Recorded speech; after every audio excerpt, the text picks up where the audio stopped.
Bueno, buenos días. Mi nombre es Ricardo Sánchez Peña. Para los que no me conocen, yo dirijo el área de investigación y doctorado acá en el ITBA. Bueno, y les voy a dar una charla sobre el páncreas artificial, pero como el problema del páncreas artificial es un problema de control, les quiero contar un poquito primero qué es el control, o qué es lo que yo entiendo por control. Control automático. Va a ser brevísima, 10 minutos, 15 minutos a lo sumo. Y espero que sea, que se entienda bien, si no me hacen preguntas. Bueno, los sistemas de control naturales, nosotros estamos inmersos en muchos sistemas de control, muchos que son naturales y no nos damos cuenta.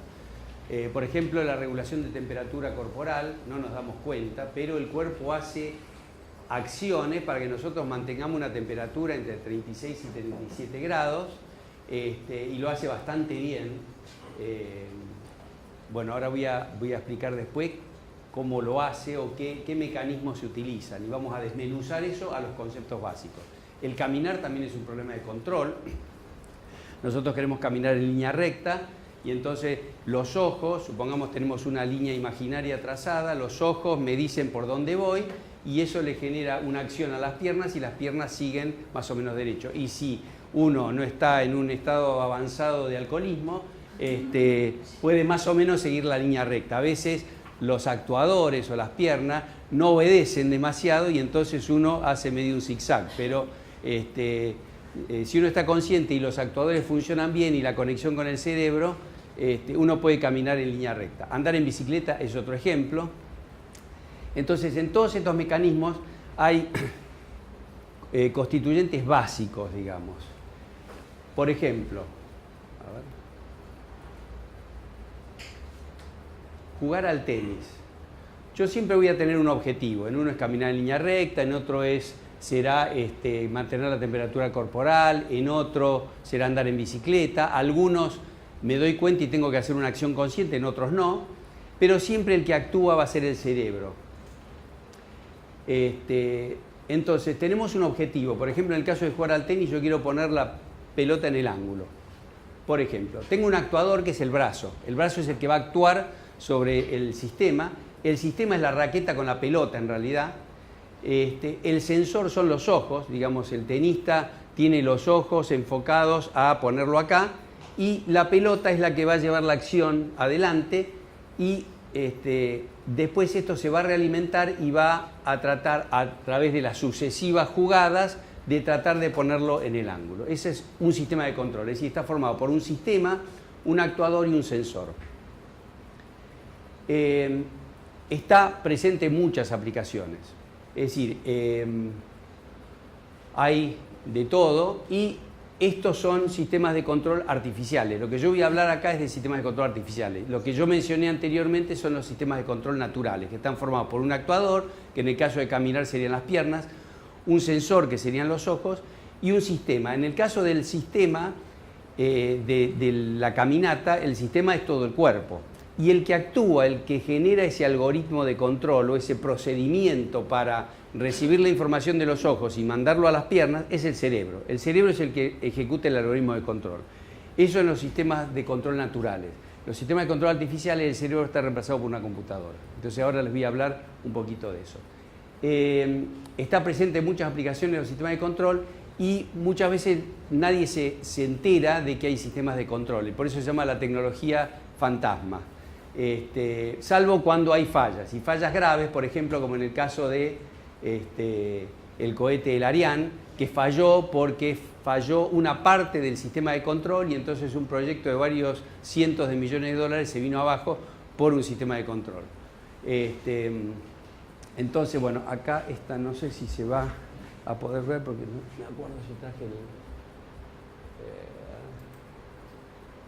no me lo va... Bueno. Acá se muestra, no traje el video, pero un avión también con sistema de control donde el aterrizaje es un desastre. Ahí es donde se entiende lo que es el control automático y cuando falla. Pero normalmente los sistemas de control funcionan bastante bien. Ahora, ¿qué es el control? Bueno, vamos a desmenuzarlo de nuevo como habíamos dicho antes. Tenemos un sistema al cual queremos controlar. Ese sistema puede ser un brazo robot, puede ser una planta química, puede ser un avión. Yo trabajé mucho tiempo con aviones experimentales y con satélites y cohetes, eso es un sistema, o lo que sea que se nos ocurra, por ejemplo, un páncreas. Ese sistema uno tiene, a través de leyes físicas o de un proceso que se llama identificación, sacar un modelo matemático del sistema. Ese modelo matemático me va a servir para dos cosas. Uno, para poder jugar con el sistema sin dañarlo. Por ejemplo, si el sistema es una planta nuclear, yo no quiero estar haciendo muchos experimentos con una planta nuclear. Entonces, o un avión de pasajeros, digamos. No quiero hacer experimentos y ver qué pasa si el avión lo hago entrar en picada y cosas por el estilo. Entonces, uno para eso reemplaza el sistema por un modelo matemático. Ese modelo matemático es bastante sofisticado, se implementa en una computadora, a veces con un sistema que se llama hardware in the loop, que actúa, ahora les voy a mostrar cómo es, una especie de los simuladores de vuelo, y con ello yo puedo simular el sistema y hacer todos los experimentos que quiera sobre una computadora. De ese modelo matemático sofisticado yo puedo sacar un modelo más sencillo.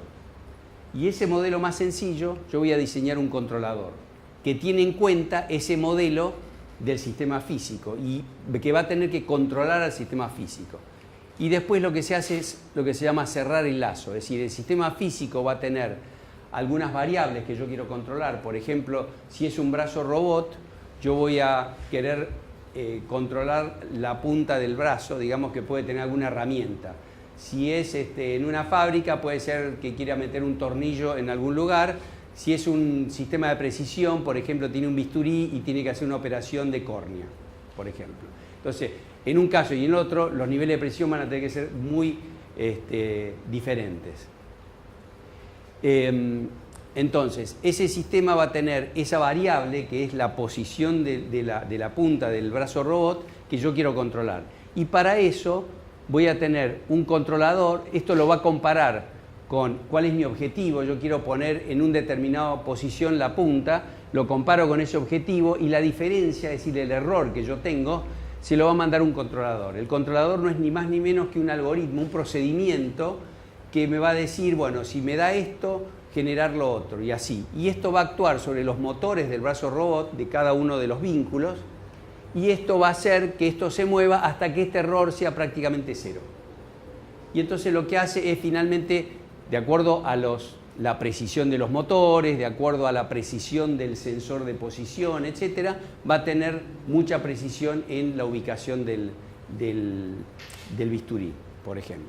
Entonces, ese es básicamente un sistema de control y estas son las etapas donde yo genero un modelo matemático para simulación, genero un modelo matemático para diseño, diseño un controlador y actúo sobre el sistema.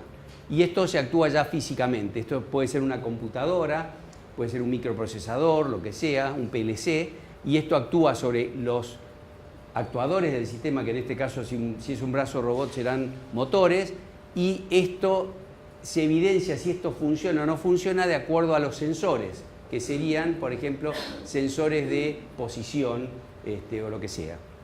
Con esto se puede controlar aviones y tengo experiencia en controlar aviones, satélites, cohetes, de estos generadores eólicos, aviones experimentales, bueno, y ahora también en temas médicos, el tema del páncreas. Por eso les digo, el problema del páncreas artificial es un problema de control, por eso quería contarles un poquito del control.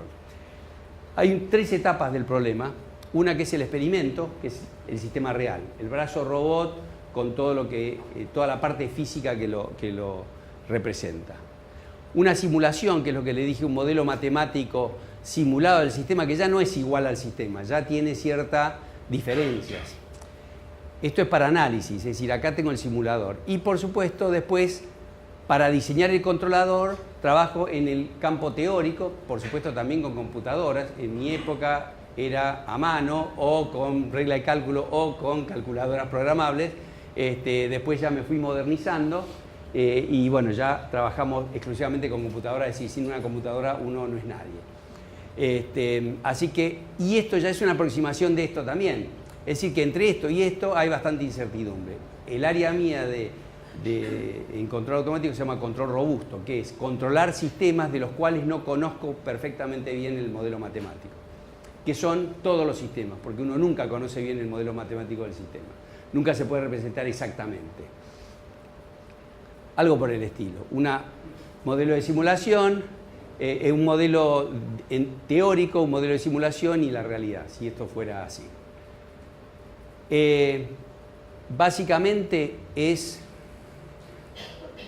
este es un avión en el cual estuve trabajando en mi tesis de doctorado hace como 30 años atrás. Es un avión experimental de la NASA que se llama X-29, que parece que tuviera las alas al revés. Pero avanza en esta dirección y es muy inestable.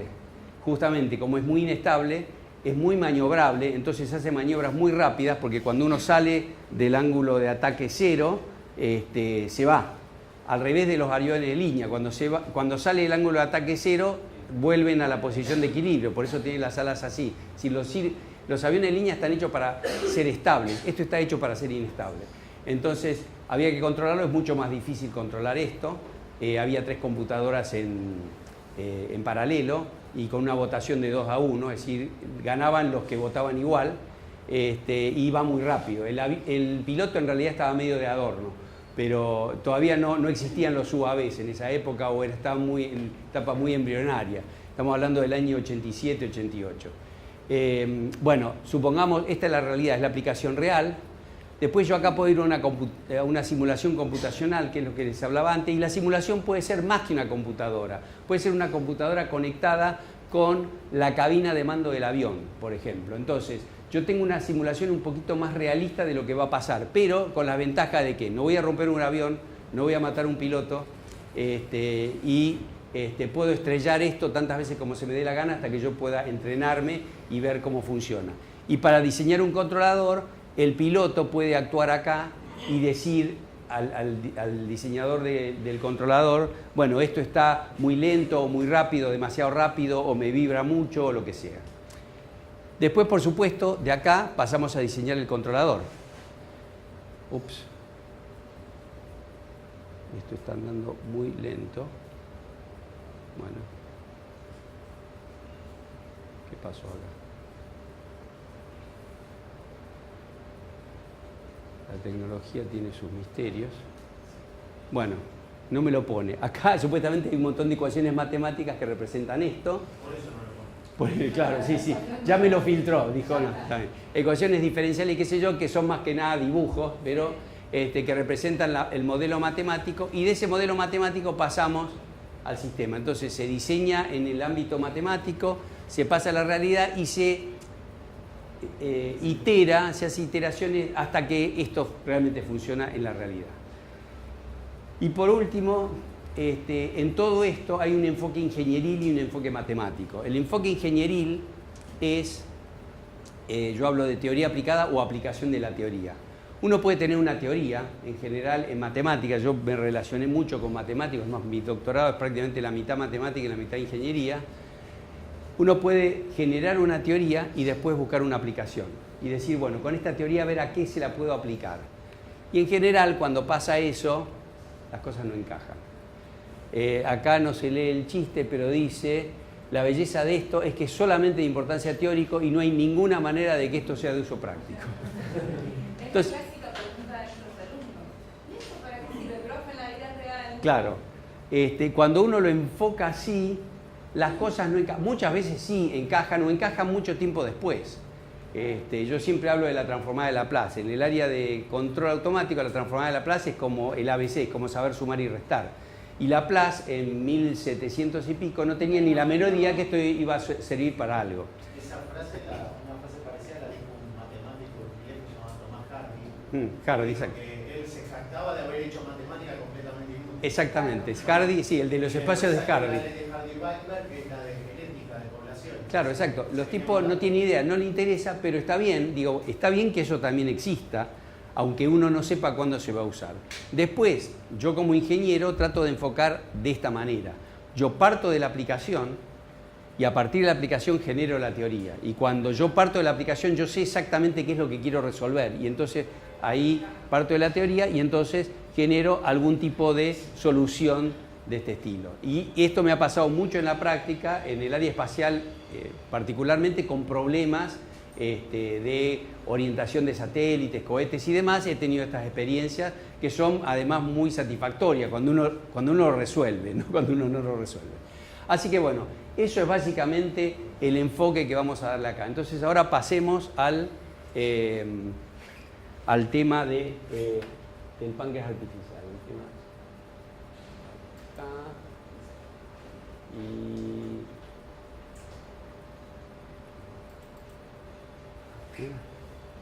Entonces, les voy a contar un poco este páncreas artificial, de qué se trata. Por supuesto, esto no lo hice solo, hay un grupo, yo dirijo, digamos, el proyecto, ya hace aproximadamente 7 años, del 2010 empecé esto. Tengo muchos colaboradores, algunos ex estudiantes míos de doctorado que ya están doctorados y ya son investigadores de CONICET, grupos del Hospital Italiano, médicos del Hospital Italiano. He hecho colaboración inicialmente con la Universidad de California en Santa Bárbara, que ahora está el grupo ese, está en Harvard, y también ahora últimamente para las pruebas clínicas con la Universidad de Virginia y una empresa que está en Virginia que se llama Type Zero. Y también colaboramos con, bueno, uno de mis ex estudiantes está en la Universidad de Quilmes, ahora es profesor ahí, y también con gente de la Universidad de La Plata con la cual armamos un equipo. Así que acá hay un grupo de aproximadamente 20 personas que han intervenido en esto, y yo me he centrado en la parte de diseño de sistemas de control para este páncreas artificial. Bueno, vamos a hablar un poquito de qué es la diabetes y en particular la diabetes tipo 1. El sistema de control del nivel de glucosa en sangre del organismo está regulada por el páncreas y el hígado. Lo que ocurre es que el páncreas genera dos tipos de células, las alfa y las beta. Las beta generan lo que se llama insulina y las alfa generan lo que se llama glucagón. El glucagón inyecta azúcar en la sangre cuando a uno le falta azúcar y la insulina ayuda a que el azúcar que uno absorbe o los carbohidratos que uno absorbe a través de la alimentación se absorban en el organismo. Entonces podamos usar esa energía y por lo tanto los niveles de glucosa en sangre entran a bajar y para eso colabora la insulina. Entonces, con eso son dos sistemas de control, uno que baja los niveles de azúcar y otro que sube los niveles de azúcar, que se fabrican, ese glucagón se fabrica a través del hígado, y eso mantiene los niveles normales de azúcar en sangre. Niveles normales de azúcar en sangre estamos hablando entre 80 miligramos por decilitro y 120, más o menos. Entonces, hasta ahí un páncreas normal que funciona perfectamente bien. La diabetes tipo 1, que son los insulinodependientes, ¿qué pasa? Este lazo de control no funciona. Es decir, las células beta se destruyen, es una enfermedad autoinmune, por lo tanto, no se generan células beta, no se genera insulina y por lo tanto no se absorbe los carbohidratos que uno tiene, con los cuales uno se alimenta. Por lo tanto, me pueden subir los niveles de glucosa. Al no absorberse, esos niveles de glucosa en sangre empiezan a subir descontroladamente. Y eso genera problemas a largo plazo. Ceguera, le pueden amputar, digamos, algunos de los miembros, bueno, retinopatía, bueno, etcétera. Hay un montón de problemas de largo plazo que se pueden generar con niveles, por tener durante mucho tiempo niveles de glucosa altos. Ahora, para eso hay que inyectar insulina externamente. Y ahí es donde uno ve estos pacientes que se tienen que inyectar con una jeringuita la insulina. Ahora, si uno se inyecta de más insulina, entra en hipoglucemia y eso tiene problemas de corto plazo. Uno puede entrar en coma o morirse. Entonces, hay que ser mucho más cuidadoso con la hipoglucemia que con la hiperglucemia. Y la hipoglucemia se genera por tener niveles de insulina o haberse inyectado más insulina de la que hacía falta. Entonces, ahí el paciente, con la ayuda del médico, lo que hace es generar un sistema de control. Tiene que pincharse para saber qué nivel de glucosa tiene. En base a eso y a lo que comió y si hizo ejercicio y qué sé yo, calcular cuánta insulina inyectarse y calcularlo más o menos bien.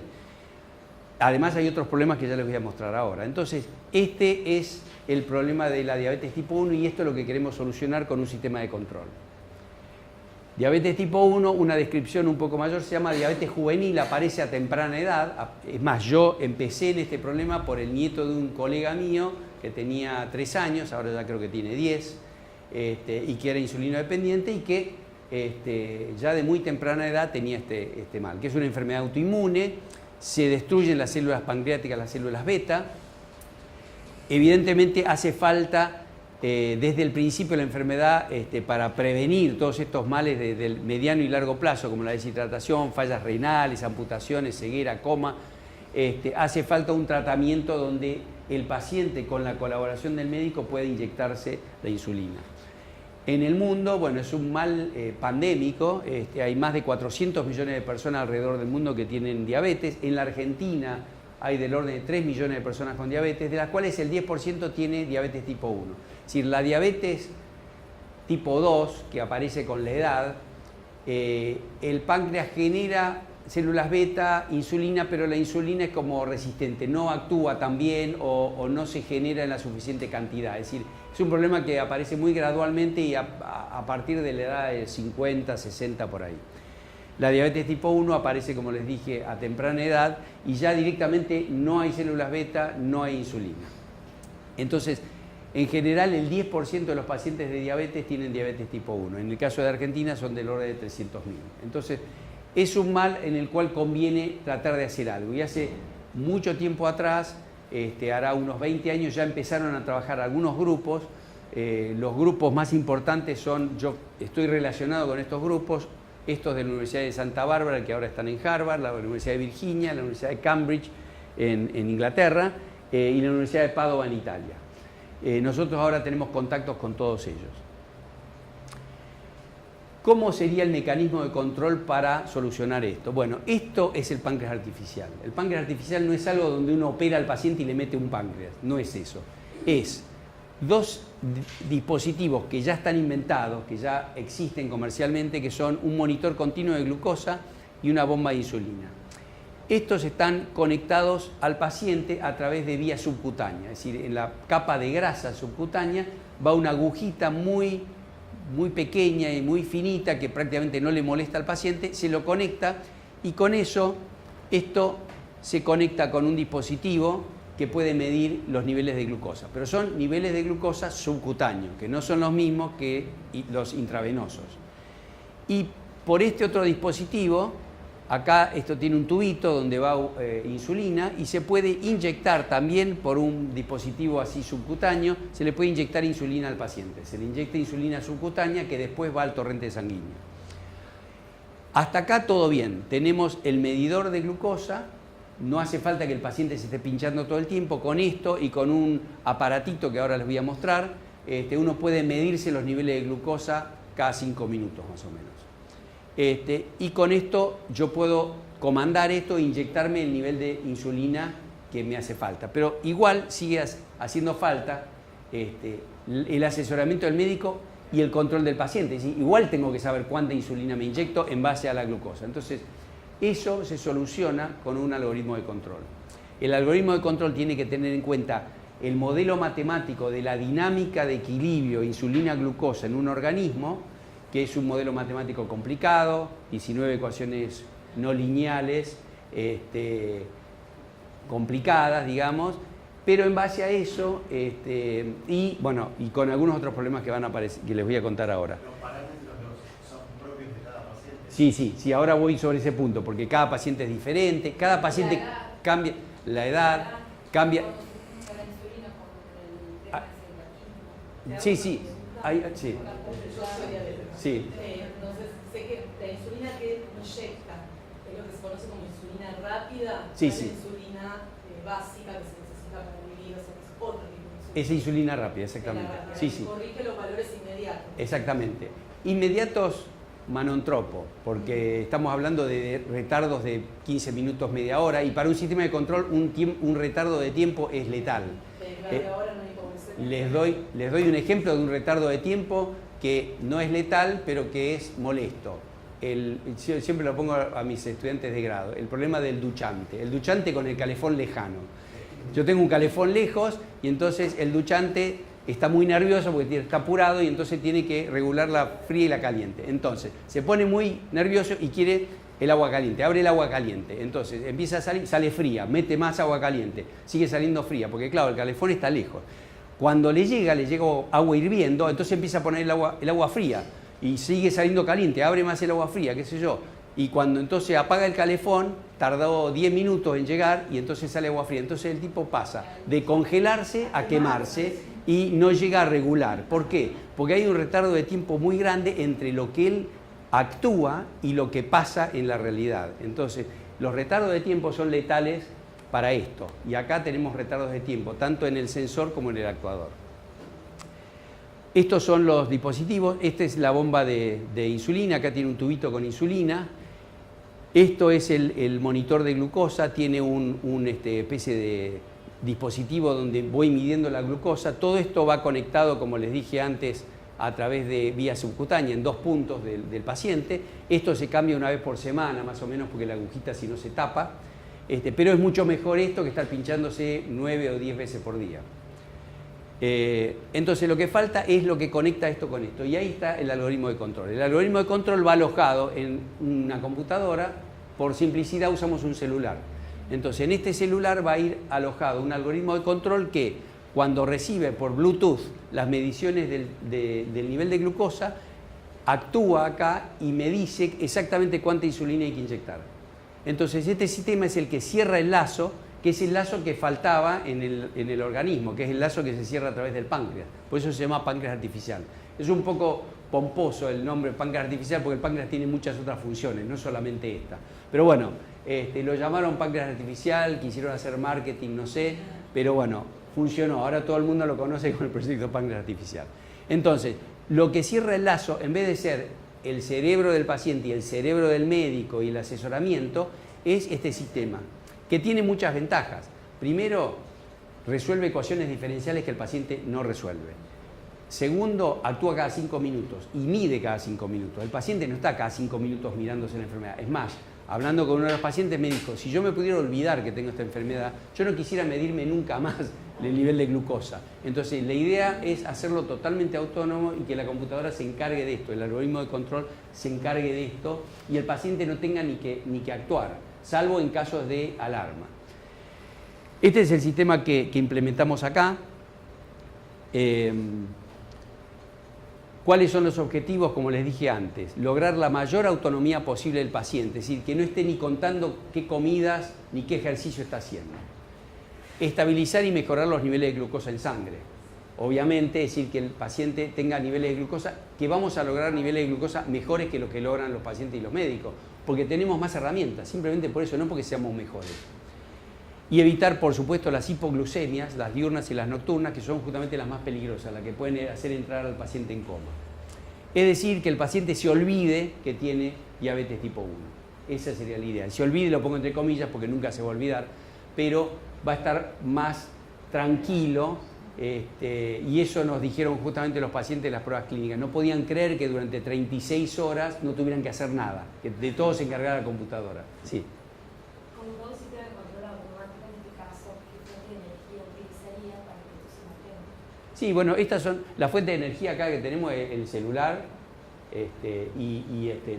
los sistemas que llevan pila, es decir, eso se puede, digo, se cambia antes la cánula que conecta esto de forma subcutánea que las pilas. Las pilas por ahí pueden durar, no sé, 2 semanas, porque el consumo es muy pequeño, en realidad. Pero digo, el problema de energía no es un problema acá, en esto, porque son todos dispositivos electrónicos con muy bajo consumo, tanto esto como esto, y bueno, y el celular también no hace falta. Por supuesto que tiene una reacción cuando ya se está acabando la energía, el paciente se dé cuenta y te va a cambiar. Sí, por supuesto. Sí, acá uno tiene que cargar el celular como cualquier otro celular y estos tienen muy bajo consumo. Entonces, pero digo, no es un problema per se el problema de la energía. Por supuesto, esto tiene muchas alarmas, si pasan cosas raras y demás. Esto tiene todo un sistema de alarmas. El tema de la energía también es otro. Pero digo, no es un problema crítico acá. Y las pruebas que se han hecho, que como decían, Sí, ahora les cuento las pruebas. Entonces, ¿cuáles son los desafíos y las soluciones que adoptamos acá? Bueno, lo que preguntaban recién, hay una incerteza intra e interpaciente. Intrapaciente quiere decir que el paciente durante el día cambia su modelo matemático permanentemente de acuerdo a los ritmos circadianos. A la mañana, por ejemplo, es más sensible a la insulina, es decir, hay ritmos que tiene cada paciente en particular. Y después, entre paciente y paciente también hay diferencias. Entonces, ahí no nos estamos moviendo con un modelo global de todos los pacientes, sino con parámetros de un paciente particular, y además esos parámetros cambian durante el día. Es decir, el problema se hace variante con el tiempo y no lineal. Además tenemos las demoras entre el subcutáneo y el intravenoso, tanto en el medidor de glucosa como en la inyección de insulina.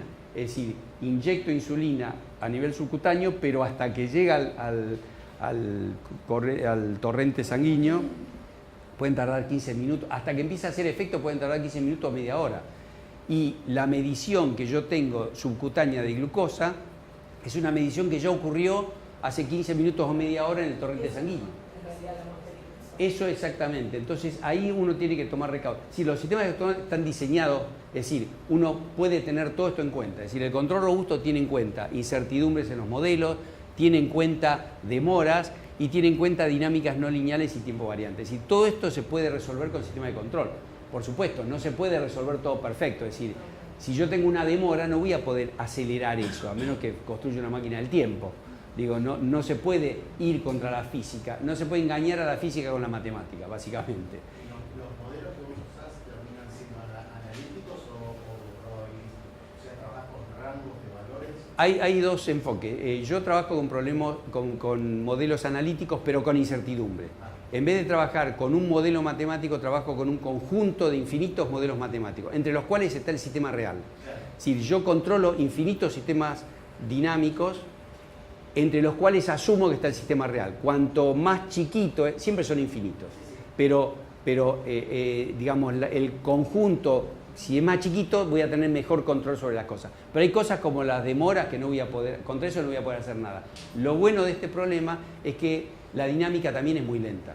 Yo trabajé con cohetes que, por ejemplo, iban a 8 kilómetros por segundo. Es decir, si yo me equivoco y no hago las cuentas suficientemente rápido, pasaron 8 kilómetros. Y le erré al punto de inyección del satélite. Acá las cosas van muy lentas, entonces esa es una ventaja de este problema. Sí, los retardos son grandes, pero la dinámica es lenta. Entonces yo en el medio puedo hacer un montón de cuentas, puedo hacer... Exacto, hasta podría escribir un paper en el medio, porque las cosas van suficientemente lentas. Nuestra metodología de diseño, como les dije, yo vengo del control robusto, que es un control que incluye la incertidumbre en el modelo como parte de las hipótesis del problema. Pero sirve para modelos lineales y variantes en el tiempo y en general es conservador. Partimos de acá, hicimos algunos desarrollos, después pasamos a controles lineales de parámetros variantes que ya incluyen dinámicas no lineales y de tiempo variante, que es justamente lo que nos toca acá, es decir, ya esto ya está incluyendo todo esto. Y después mejoramos esto, hicimos lo que se llama un LPB conmutado, que son controladores lineales de parámetros variantes para distintas situaciones. Acá puse variantes. Bueno. Yo tengo 3 situaciones distintas en un paciente, que es normoglucemia cuando está dentro de valores normales, hipoglucemia cuando está en valores bajos, por debajo de 70 miligramos por decilitro, o hiperglucemia cuando está por arriba de 180, por ejemplo. Entonces, puedo tener 3 controladores distintos que actúan sobre sistemas lineales variantes con el tiempo y que tienen en cuenta la incertidumbre en 3 situaciones distintas. Entonces, esto fue justamente los sistemas que terminamos diseñando para las pruebas clínicas. O sea que en ese caso vos tendrías que chequear en cuál de los 3 estados estás, hay 2 que no van a funcionar y va a trabajar durante Exacto. el tiempo. Salto de uno al otro, como se hace en los aviones de línea. El avión de línea hace eso, tiene varios controladores y en determinadas situaciones miden la altura, el ángulo de ataque y la velocidad, y de acuerdo a eso tienen un controlador para esa situación. Cuando cambian la altura tienen otro controlador y así van saltando de uno a otro. Es exactamente lo mismo, como si controlara un avión de línea. Solo que en vez de controlar 300 pasajeros, controlo uno solo. ¿Cuál es el simulador acá? Bueno, acá hay un simulador que desarrolló, hay varios simuladores dando vueltas por el mundo. El que nosotros usamos es uno que desarrolló la Universidad de Virginia y la Universidad de Padova en Italia, que se llama el UBA Padova. Sí. Todo el grupo, sí.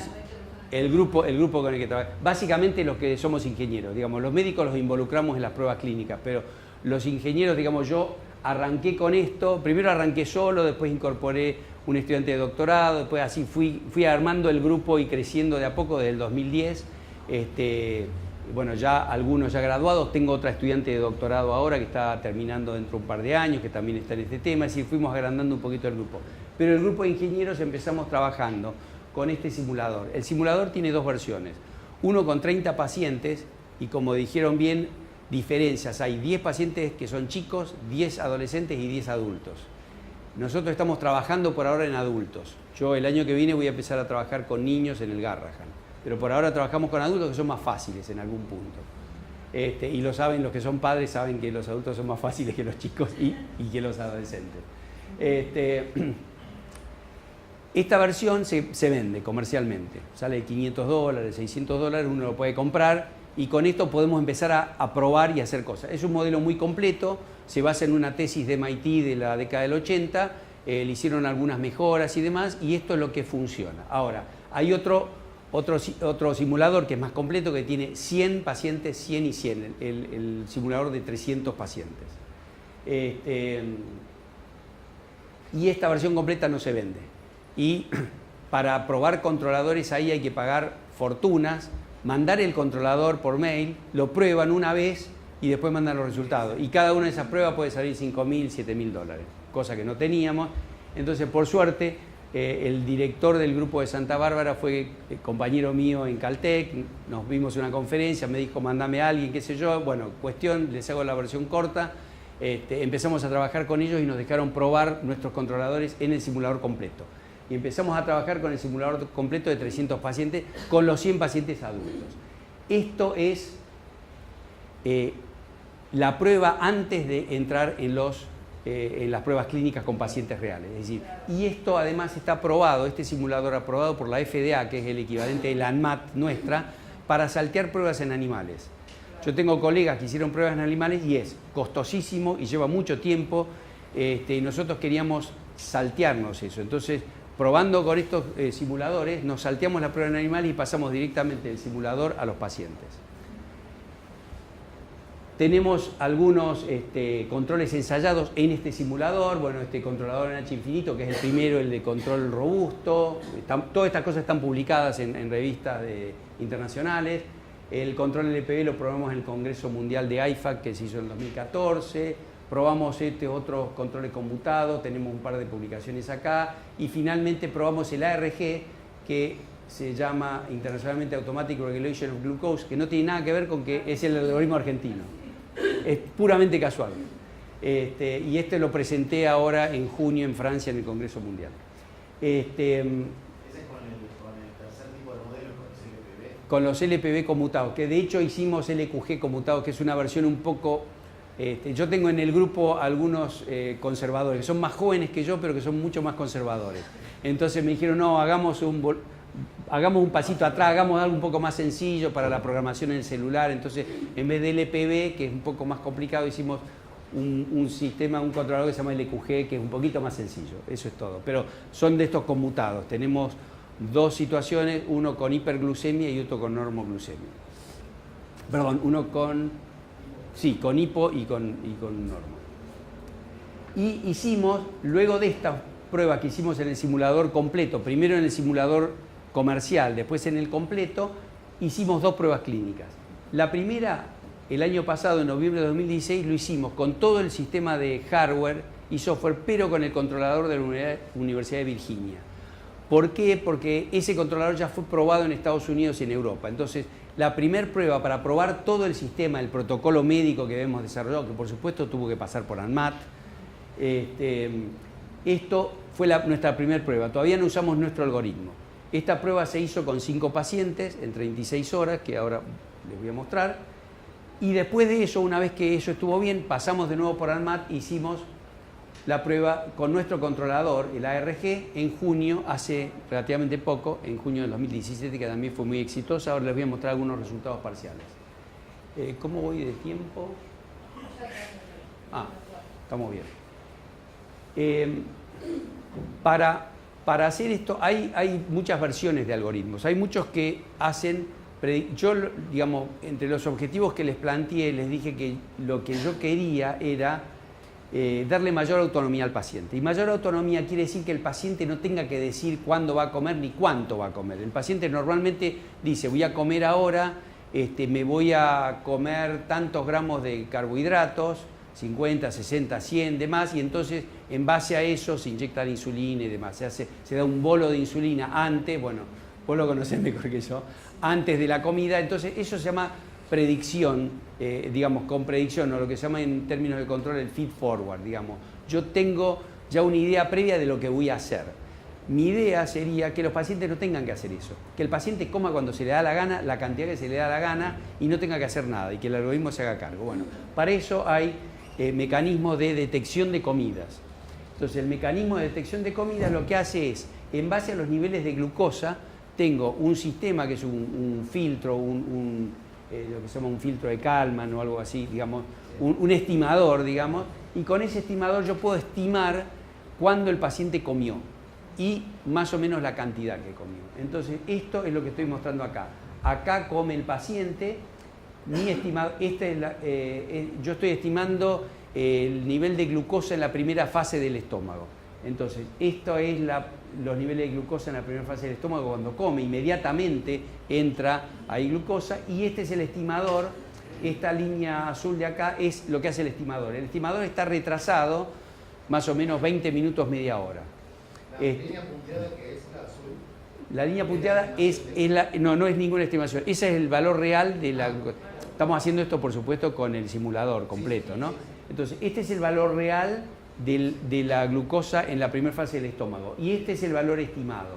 Entonces, acá, cuando llega el valor estimado, acá disparo el controlador.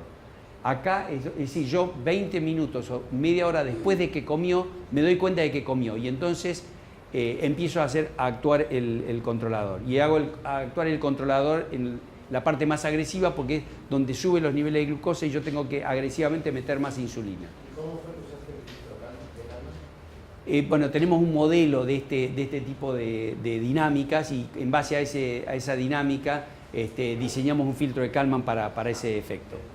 Eso es porque a los 20, 30 minutos uno ya sabe el valor que tiene. O sea, ¿por qué se espera? ¿Por qué tiene esa demora? No, la demora es porque el filtro tarda, digamos, yo no quiero tener falsos positivos, yo no quiero decir el paciente comió cuando en realidad no comió. Entonces, porque si hago eso le voy a inyectar insulina y por ahí corro el riesgo de meterme en una hipoglucemia.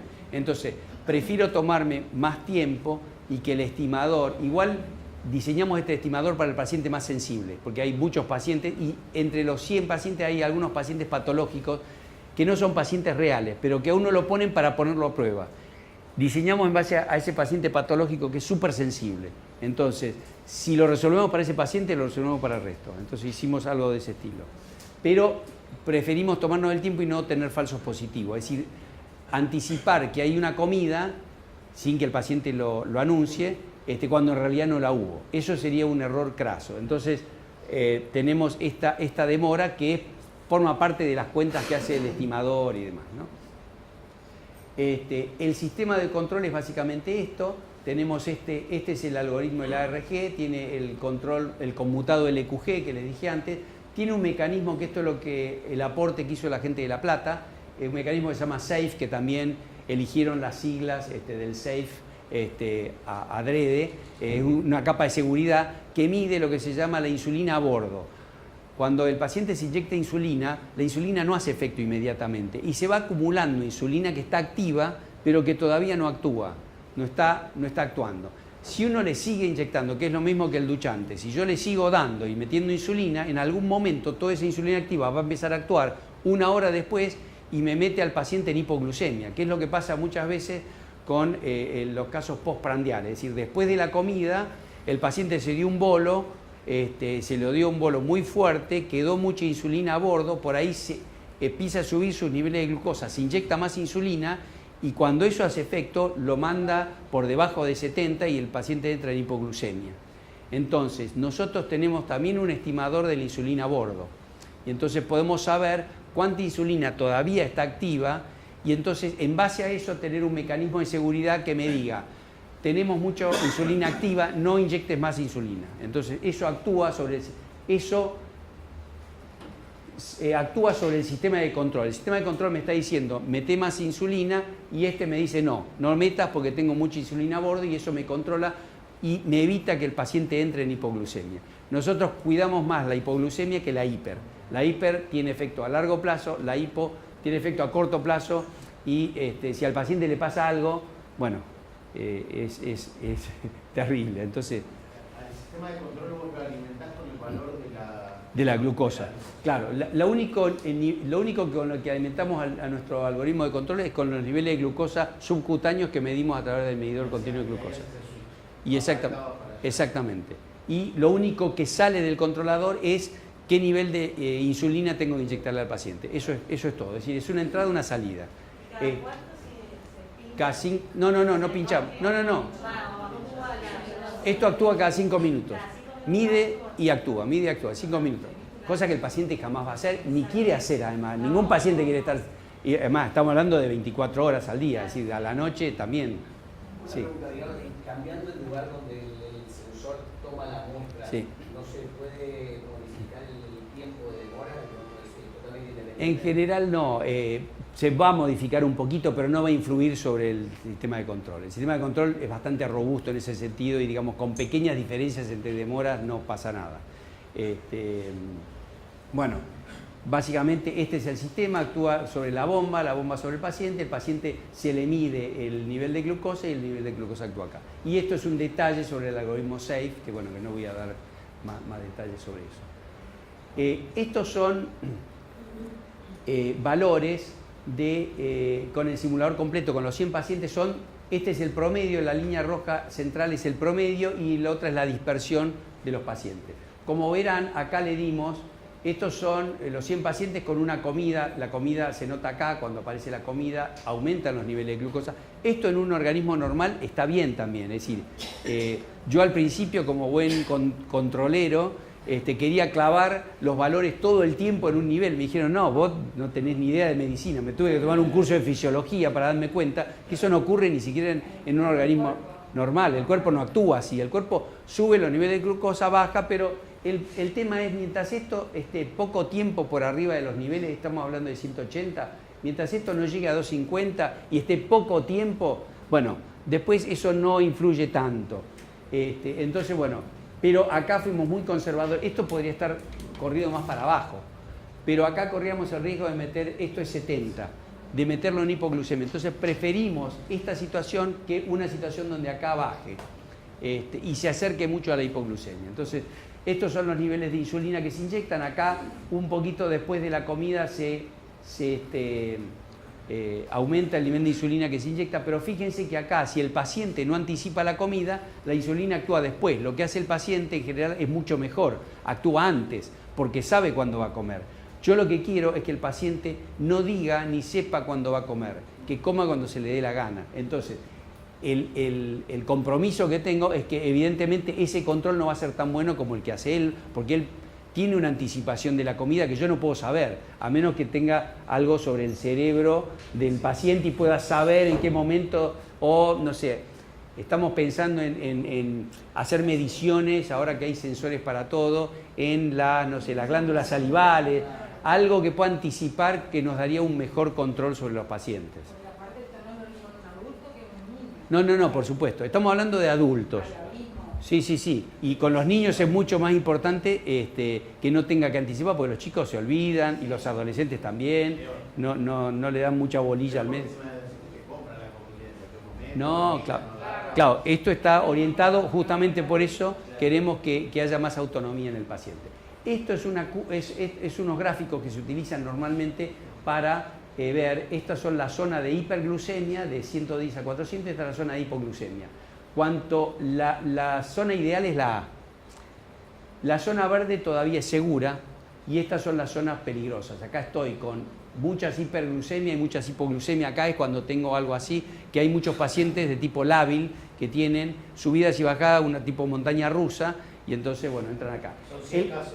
Estos son 100 casos, 100 curvitas. Las estrellitas son los pacientes, sí. Son los pacientes y más o menos los promedios que tuvieron durante toda la prueba. Bastante, sí, bueno, yo acá cuando vi esto por primera vez dije, uy, no, sonamos, yo la quiero meter todo en la A. Ahora, la gente de Virginia y la gente de Santa Bárbara me dijeron, no, está buenísimo, está bárbaro. Nosotros muchas veces... ¿Qué? No maté a ninguno, sí, sí.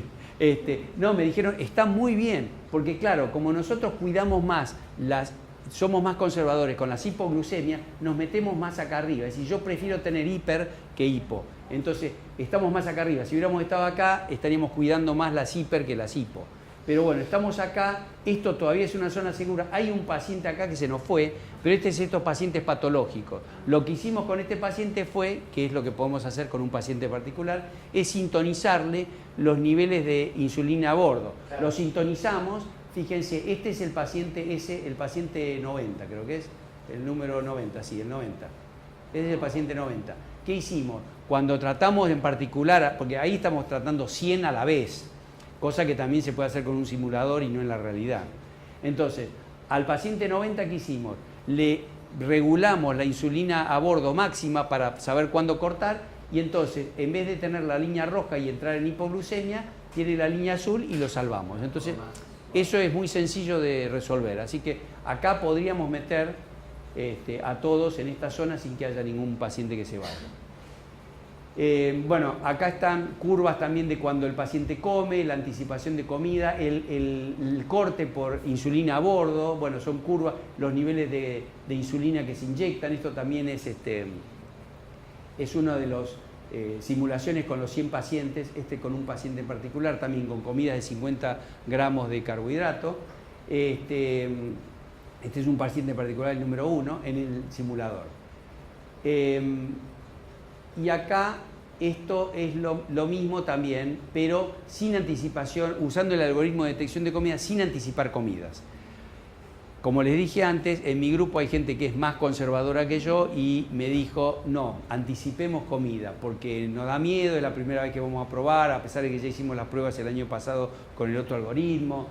Entonces, no hagamos que el paciente diga cuánto va a comer, digamos en qué instante va a comer, nada más. Entonces fue como una especie de trade-off, digamos, un compromiso. Yo le dije, no, aprovechemos y probemos, qué sé yo, de todas maneras están rodeados de médicos, estaba en condiciones controladas en el hospital italiano, es decir, no va a pasar nada. Pero bueno, así que hicimos como yo comprometí y entonces el paciente no tiene que decir cuánto comió, sino en qué momento va a comer. Pero en las pruebas en el simulador completo nos da bien.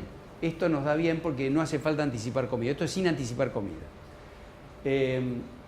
Bueno, las pruebas clínicas se hicieron en junio, fueron 3 días, 36 horas.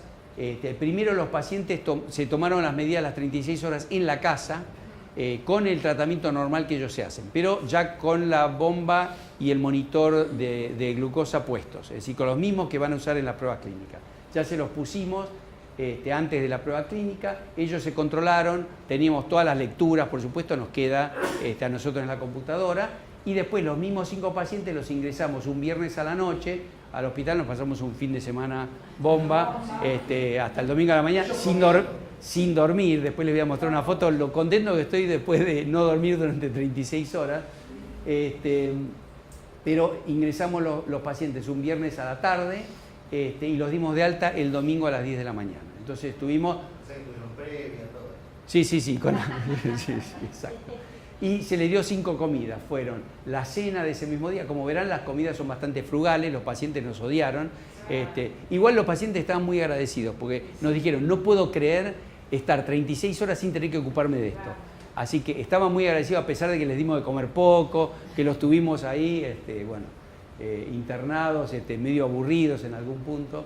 Bueno, estas son las 5 comidas que tuvieron y esto que les comenté antes de cada comida el paciente anuncia cuándo va a comenzar. Y esto en el futuro espero que no sea necesario, es decir, el paciente no va a tener que decir nada. Y el algoritmo, la ARG se instaló en el DIAS, que es el celular, donde está un sistema, no el sistema de control de la Universidad de Virginia, pero es el software que conecta, que tiene el protocolo de comunicación con la bomba de insulina de Roche y con el monitor de glucosa de Dexcom. Que eso es lo que nosotros no tenemos. Es decir, lo que nos servía de eso eran los protocolos de comunicación que esas empresas no nos van a dar. Entonces, por eso tuvimos que hacerlo con este celular con ese software y a ese software nosotros le metimos nuestro propio algoritmo de control.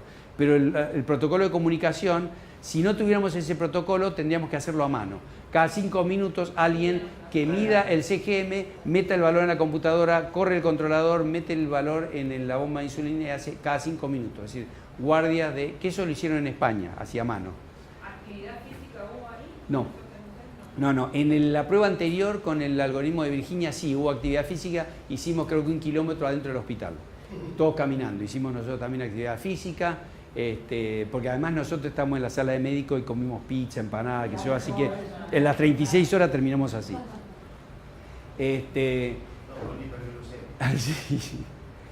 Bueno, acá están los pacientes. Esta fue la prueba de noviembre.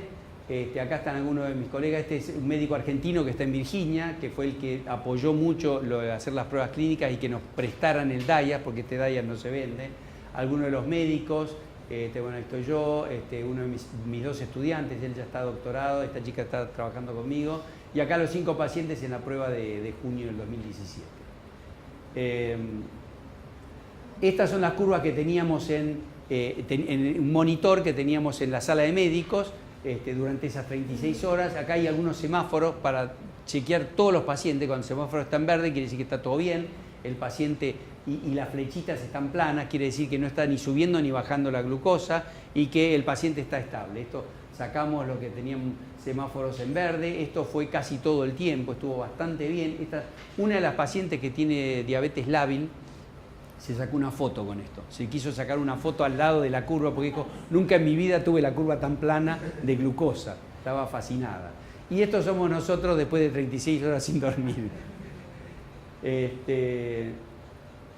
Bueno, acá, sí, acá, bueno, acá es el anuncio de comida, acá cuando el paciente dijo que iba a comer, el paso del control conservador al control más agresivo, donde inyectamos más insulina, pero bueno, estas curvas se parecen bastante a las curvas del simulador, es decir, que las cosas salieron bastante dentro de lo normal. Acá están las comparaciones entre Open Loop, que sería el control de los pacientes, el control con el controlador a lazo cerrado de la Universidad de Virginia y el control nuestro. Fíjense, los valores promedios nuestros son bastante buenos. Los máximos valores de glucosa en sangre son mucho mejores que lo que regularon los pacientes. Los mínimos también son mejores. Acá estamos muy cerquita de la hipo, pero no llegamos a entrar. El tiempo, se mide el porcentaje de tiempo entre 70 y 250. Nosotros tuvimos, tanto los 2 sistemas de lazo cerrado, tuvimos casi el 100% en ambos casos. El tiempo entre 70 y 180, que es lo que el protocolo médico dice que es lo que está bien. Nosotros también tuvimos bastante alto los porcentajes, los pacientes tenían menos del 50% en estos valores cuando hacen el control normal. El tiempo por arriba de 250, 0. Es decir, ninguno de los pacientes pasó de 250 y ninguno de los pacientes bajó de 50. Tuvimos porcentajes pequeños por debajo de 70, pero básicamente, los lazos cerrados, obviamente, tanto el de Virginia como el nuestro funcionan mejor, porque es lógico, digamos, está bien. Nosotros acá también anunciábamos comida, pero tenemos un control mucho más detallado, cada 5 minutos, el paciente no hace eso. Entonces es lógico que uno pueda tener un mejor control.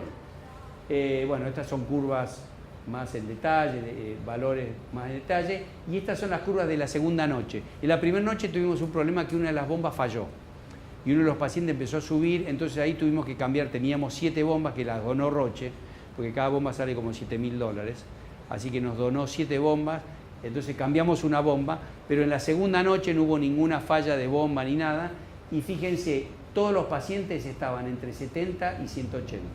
Estos son los pacientes. Y esta es una de las noches de los pacientes regulándose solos. Y acá se pasaron. Como verán, la curva roja es la que tienen los pacientes normalmente y la curva azul es la que la pusimos nosotros en la segunda noche. Así que acá no tuvieron ni que preocuparse, durmieron tranquilos, no hubo problema. Los que no dormimos fuimos nosotros. Pero bueno. Bueno, ¿cuál es lo que vamos a hacer en el futuro? Eliminar el anuncio de comidas, que ya lo probamos in silico. In silico quiere decir en el simulador. agregar actividad física, que también ya probamos in silico, es decir, sin anuncio de actividad física es bastante difícil, es decir, todavía en actividad física hay que anunciar. Pero bueno, ya vamos a ver, vamos a tratar de medir latidos del corazón o alguna cosa así, como para tratar de que el paciente no tenga tan bien que anunciar cuando va a hacer ejercicio. Y bueno, una actualización automática del máximo insulin on board, que sería la insulina a bordo, que eso por ahora lo hicimos de forma manual. Ensayos clínicos, vamos a hacer ensayos a lazo abierto y lazo cerrado en el Hospital Garrahan con niños, y tengo un proyecto europeo que tengo con socios de Italia, España, con la Universidad de Padova justamente, España y la República Dominicana, y vamos a ver dentro de este proyecto europeo de hacer pruebas clínicas en República Dominicana, que dentro de este proyecto son los que tienen más recursos y que nunca habían hecho pruebas. Entonces, y estamos también en convenios con Colombia para tratar de hacer pruebas clínicas en Colombia también. Así que bueno, muchas gracias.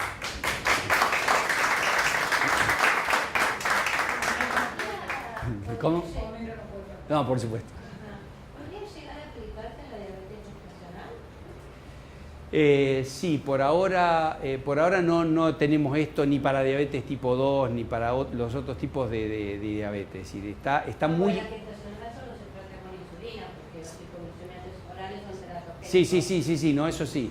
Pero, digamos, todavía no nos metemos porque, digamos, vamos muy paso a paso. Como verás, uno encara primero, y es lo que se hace en todo el mundo también, uno encara primero los casos más sencillos, que son los adultos. En otros países sí están haciendo pruebas, y es más, tienen pruebas, el médico que yo les mostré, el argentino, que se llama Daniel Cherniaski, ya hace pruebas en campamentos con chicos que tienen, digamos, el sistema conectado, pero claro, ellos tienen un proyecto de $30 millones. Y nosotros acá conseguimos $100.000 y ya con eso hicimos 2 pruebas clínicas. Así que bueno, es una cuestión de recursos y ver, pero obviamente después esto pasa por... Estos son condiciones recontra controladas, con un ejército de médicos y enfermeras alrededor y demás en 36 horas. Allá están haciendo pruebas en la casa con adultos durante 6 meses, 250 adultos. Claro, pero ese proyecto sale $13 millones. Entonces hay que comprarle bombas y monitores a 250 pacientes, dejarlos en la casa, tener estos monitores se conectan por internet, así que uno tiene la monitorización de los 250 pacientes de tiempo real. El paciente hace su vida normal. Exacto. Recién después de eso la FDA permite comercializar el sistema. Pero recién después de eso, nosotros estamos lejos de llegar a ese punto y lejos todavía de tratar otro tipo de diabetes, como la diabetes en chicos, la gestacional y demás. Entonces, estamos yendo pasos, digamos, lo importante que fue en Latinoamérica la primera prueba que se hizo, es decir, no se había hecho antes, hasta ahora se hicieron en Estados Unidos, en Europa y en Israel. Hasta ahora esas... ¿Cómo seleccionar a los pacientes? Son... Sí, es un grupo... No, es un grupo de pacientes que lo seleccionó la gente del italiano. El médico, el diabetólogo, tiene alrededor de 30 pacientes que están acostumbrados a usar bomba y monitor, y entonces de esos 30 seleccionó. Es más, no lo seleccionó demasiado conservadoramente, porque nos metió una paciente con diabetes lábil, que era bastante difícil. Pero una difícil, sí. No, pero... Sí, pero ojo, porque nosotros vamos viendo, tratando de hacer las cosas paso a paso. Lo que pasa es que, bueno, sabemos que pudimos hacer estas 2 pruebas clínicas, no sabemos cuándo vamos a tener recursos para hacer nuevas pruebas y con más pacientes. Entonces, a veces hay que tener un compromiso entre ser conservador o tratar de probar todo a la vez. Entonces, bueno, pero igual nos metió una paciente lábil, eran 3 mujeres, 2 varones. La selección no sé cómo... Es decir, son todos pacientes que tienen determinadas características. Hay unos criterios de admisión, tienen que tener determinados niveles de glucosa, de la glicosilada, digamos, hemoglobina glicosilada, exactamente. Es decir, hay determinadas condiciones para que los pacientes que no sufran ningún otro tipo de enfermedad y cosas por el estilo. Pero son pacientes que tienen diabetes tipo 1 y que están acostumbrados a usar bomba y monitor. Y dentro de eso, él seleccionó de sus 30 pacientes, seleccionó 5. Y 5 era para lo que nos daba el cuero, porque eran 5 simultáneos. Al principio habíamos pensado en un solo paciente a la vez durante la noche, nada más. Y terminamos siendo 5 pacientes, 36 horas. fue bastante exigente. Pero bueno, finalmente salió bien, tenemos todos los resultados definitivos. Esto lo estamos publicando también y bueno, fue bastante exitoso. Así que ahora, bueno, estamos viendo a ver cómo seguimos con este proyecto. Gracias. Muy bien, muchas gracias a ustedes.